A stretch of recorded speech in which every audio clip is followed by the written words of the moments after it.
Hey everyone, this is Friedel Hakurejo Raven. I'm back with my recap and review of Penny Dreadful season number 1, episode number 6. So only 4 more episodes left, and this episode is titled How It Is with Brothers. And it opens up with Lewis telling Tiago to not feel sorry for letting one of the suspects run away last night. And we as viewers know that Tiago ended up letting the fourth suspect run away because it was Mateo, and Tiago didn't want to shoot Mateo or take him to prison. But Lewis doesn't know that the kid that Tiago was running after was actually his brother. Anyway, they do have Diego, and this episode ended up being very Santiago centric. I wasn't really expecting it. I was thinking that other characters would have some role to play as well, but it was very Tiago centric, and it focused on his interactions with Diego during the interrogation. And also, I just realized I was Wikipediaing the name of the actor who plays Tiago. I just realized that he was the one who played the queer character on that HBO show There and Now. I couldn't make the connection before. But anyway, when while they're taking Diego into the police office, of course Riley's friends aren't happy with what happened with Riley, and they want to be the one who want to interrogate Diego, especially because Riley was the one who was beating Diego up previously, and it was Santiago who allowed Diego to run off. So Riley's friends are saying that if only Diego hadn't let Diego be free, then Riley would have been alive. So a fight occurs between Diego and Murphy. Murphy is Riley's friend, and the police commissioner, their boss, has to come in, and he tells Lewis and Diego that they have a few hours to make Diego confess to his crimes, because he can't really hold back Riley's friends much longer. So the interrogation starts now. As viewers, we know that Diego knows that it was Mateo who killed Riley, and Diego also knows that Mateo is Tiago's brother. But Lewis doesn't know that, and that's what Diego is betting on, because Diego thinks that because Santiago is hiding stuff from Lewis, that Diego can make Santiago like do him a favor. But however, while Diego is telling his story, this is where Lewis comes in, and Lewis is like, I don't really think that you killed Riley, Diego, and I also don't think that it was Sly Rico who killed him, and I also don't think that it was the woman who killed him. And this is where Lewis is like, I think that the fourth person was the one who killed Riley, and I want you to tell me his name. And Diego realizes that Santiago doesn't want him to say Mateo's name, so Diego asks Lewis to go and get him a cold drink. So while Lewis is out, this is where Diego and Santiago talk. And Diego is like, Santiago, if you don't want me to talk about your brother, you need to help me. Either you get me a key, or either you get me a gun. And Santiago is like, I can't help you, Diego, and even if I give you a gun, you will be shot. And Diego is like, that's okay with me. At least I'll be able to take down 1 or 2 police officers before I get killed myself. So while these two are talking, Lewis comes in, and Lewis is like, what were you two talking about? And Diego is like, nothing, I wasn't talking about anything important.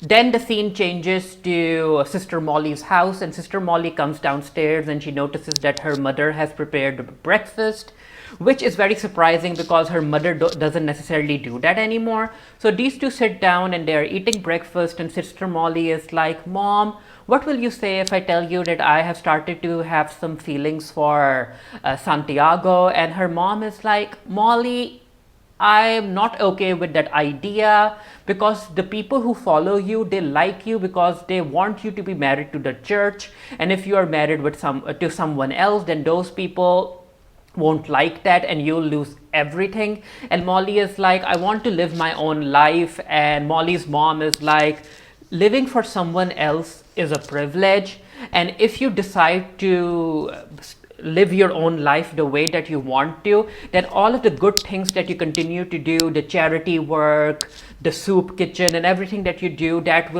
will go away. So do you really want to let go of all of the good stuff that you do just so that you can be with some other guy? And yeah, this really speaks to Molly, because on one hand, Molly has her feelings for Santiago, and on the other hand, she has all of this good stuff that she has been able to do through her church. So that's a complicated situation for her to be in. Then the scene changes to Charlton and Kurt, and we see Charlton enjoying Kurt surfing, and we have this entire James Bond type scene of Kurt coming out of the water, and then these two talk, and this is where we get to know that Kurt is basically grew up in Hermosa, and Charlton is very surprised because he didn't realize that Hitler was recruiting people from Hermosa.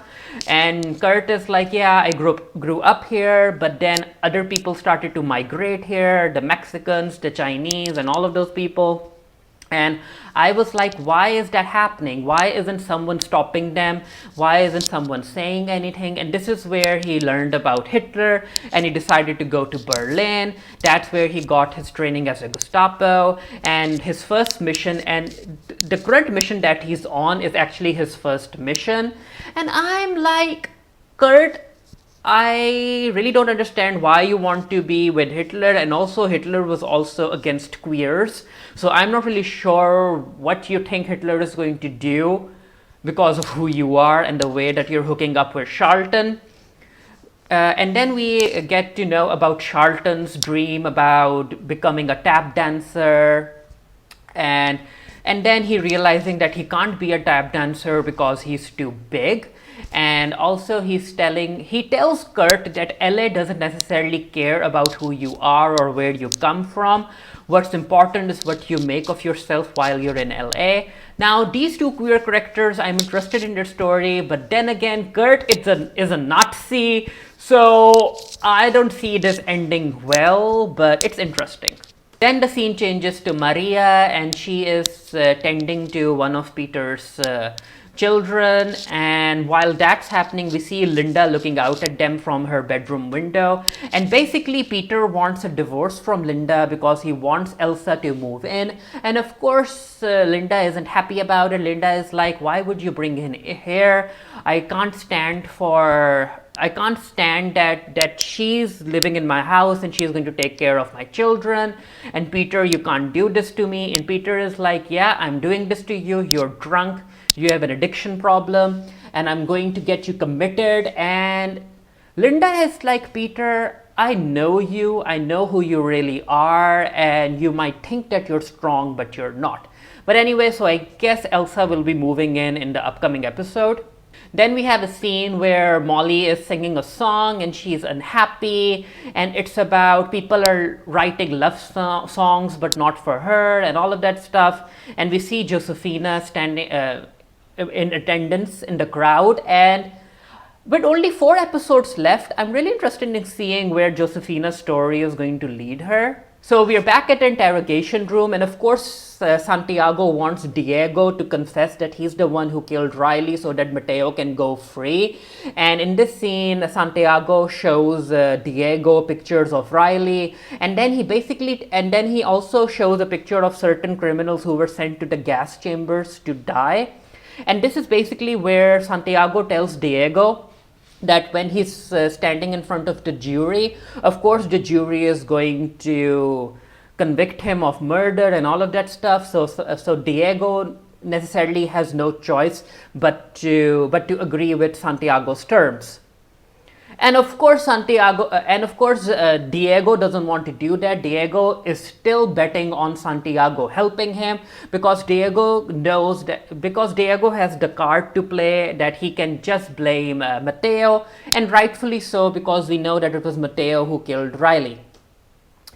And this is where Diego ends up telling a story about how he was out with his brother and they were out looking for food and they basically ended up hunting birds. And Lewis is listening to all of this, and basically Diego is throwing hints that whoever is involved in Riley's murder, it's basically someone's brother.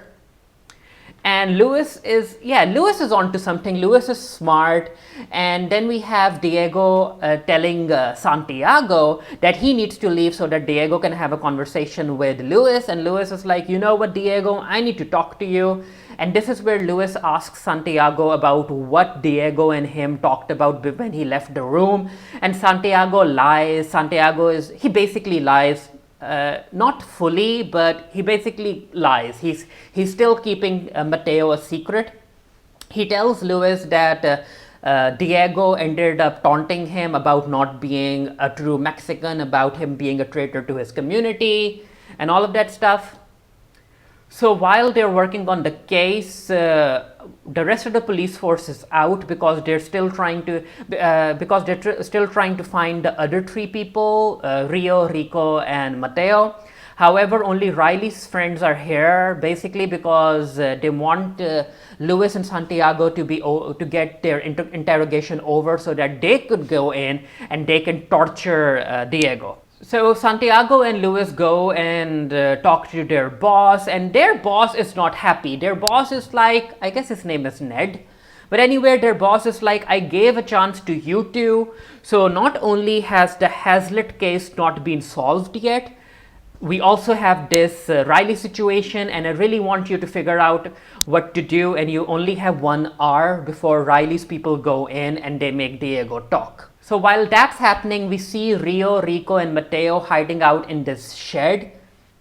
And Mateo is not happy. Mateo feels guilty about Diego being captured by the police. And Mateo is like, I need to go to the police and I need to talk to them. I need to confess that I'm the one who killed Riley. And Rio and Rico are trying to tell Mateo that Diego is a hero. Diego will need to take the fall because they have other stuff to do. And then they hear a knock on the door, and it's freaking Maria. And Maria standing in front of Magda. Ooh, I was like, I need this scene to be amazing, but that didn't happen. Maria basically told Rio to step out of her way, and Mateo also told Rio to please let his mother in. And she goes in and she tells Mateo that what he did isn't important, but he still needs to do the right thing, and he needs to confess and he needs to come back home. But Mateo is like, I'm not coming home. So Maria has to leave her young son with Rio and Rico, and she walks out.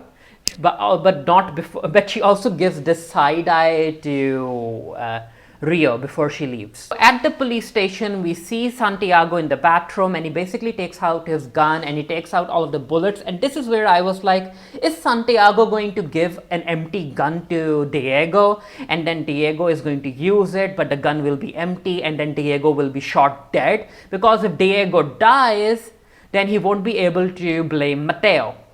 After taking out the bullets, Riley's friends come into the bathroom and they're talking about keeping Diego's teeth safe as a present to Riley scared. And after that little conversation that those friends have, Diego ends up putting the bullets back into his gun, and I'm like, is Diego going to give a fully equipped gun, a fully loaded gun, a fully loaded gun to Diego? Does he want Diego to shoot Riley's friends? But yeah, it was weird because I'm really enjoying Penny Dreadful City of Angels, exploring the darkness that's inside Diego and all the confusion that he's going through. So Diego and Lewis go back into the interrogation room, and this is where Lewis is like, Diego, the story you told about that brother, like, Lewis is starting to join the dots, and Lewis is like, Diego, you need to come clean. You need to tell me who that brother is. And Diego is throwing hints at Santiago that if Santiago doesn't help him, he's going to name Mateo.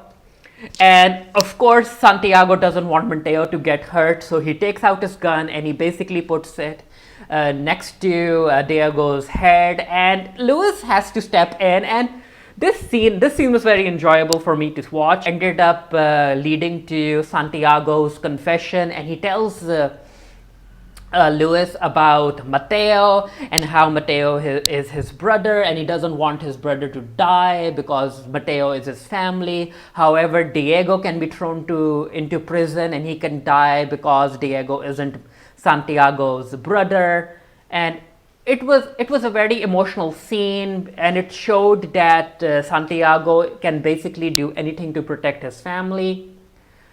And also, this is also where Santiago tells Luis that Luis can't understand the brotherly and the familiar bond that Santiago has because Luis doesn't have a family. And I'm like, Santiago, that's a low blow. That's a low blow. So Luis tells Santiago to stay quiet and let him do the talking. So basically, what Luis says is that Diego, you're going to prison, your life is over, so now it's up to you how you want to be treated in prison. So if you go to prison as a rat, you will basically die and other people will hurt you. However, there's a chance for you to go to prison as a hero. All you need to do is confess that you're the one who killed the Hazlitt family and you're the one who also killed Riley. And when your community knows that you are a hero and that you took the blame so that your other brothers can roam free and continue with the revolution, you will be treated like a king in prison. Otherwise, you'll die, and if you don't accept my agreement, then Riley's people are going to come in and they're going to torture you. So Diego basically has no other choice but to agree with Luis's terms. So he ends up giving a fake confession, and yeah, with just one stroke, Luis is able to save Mateo's life. He's also able to fake the Hazlitt case, and he's also able to give closure to the Riley case.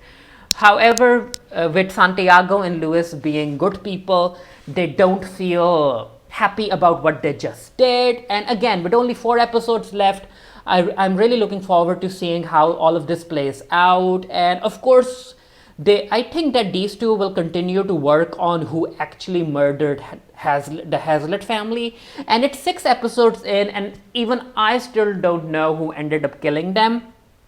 Maybe it was Sister Molly, who knows. But yeah, I will be doing a written review of this for the Geekery. The link to the review will be down in the comment section below. Let me know what you thought of the episode. I enjoyed it. It was very Santiago centric. It was very centric around a single interrogation scene, but I still enjoyed it because again I liked how this show is exploring all of the darkness and confusion that Santiago has. Now moving forward, I really hope that we get to see other characters more. I really want, you know what I want? I want a confrontation between Magda and Maria. I really want to see that, so hopefully this show will give me that. But yeah, let me know what you guys thought down in the comment section below, and until next time, stay happy, stay safe, stay blessed. See you guys later.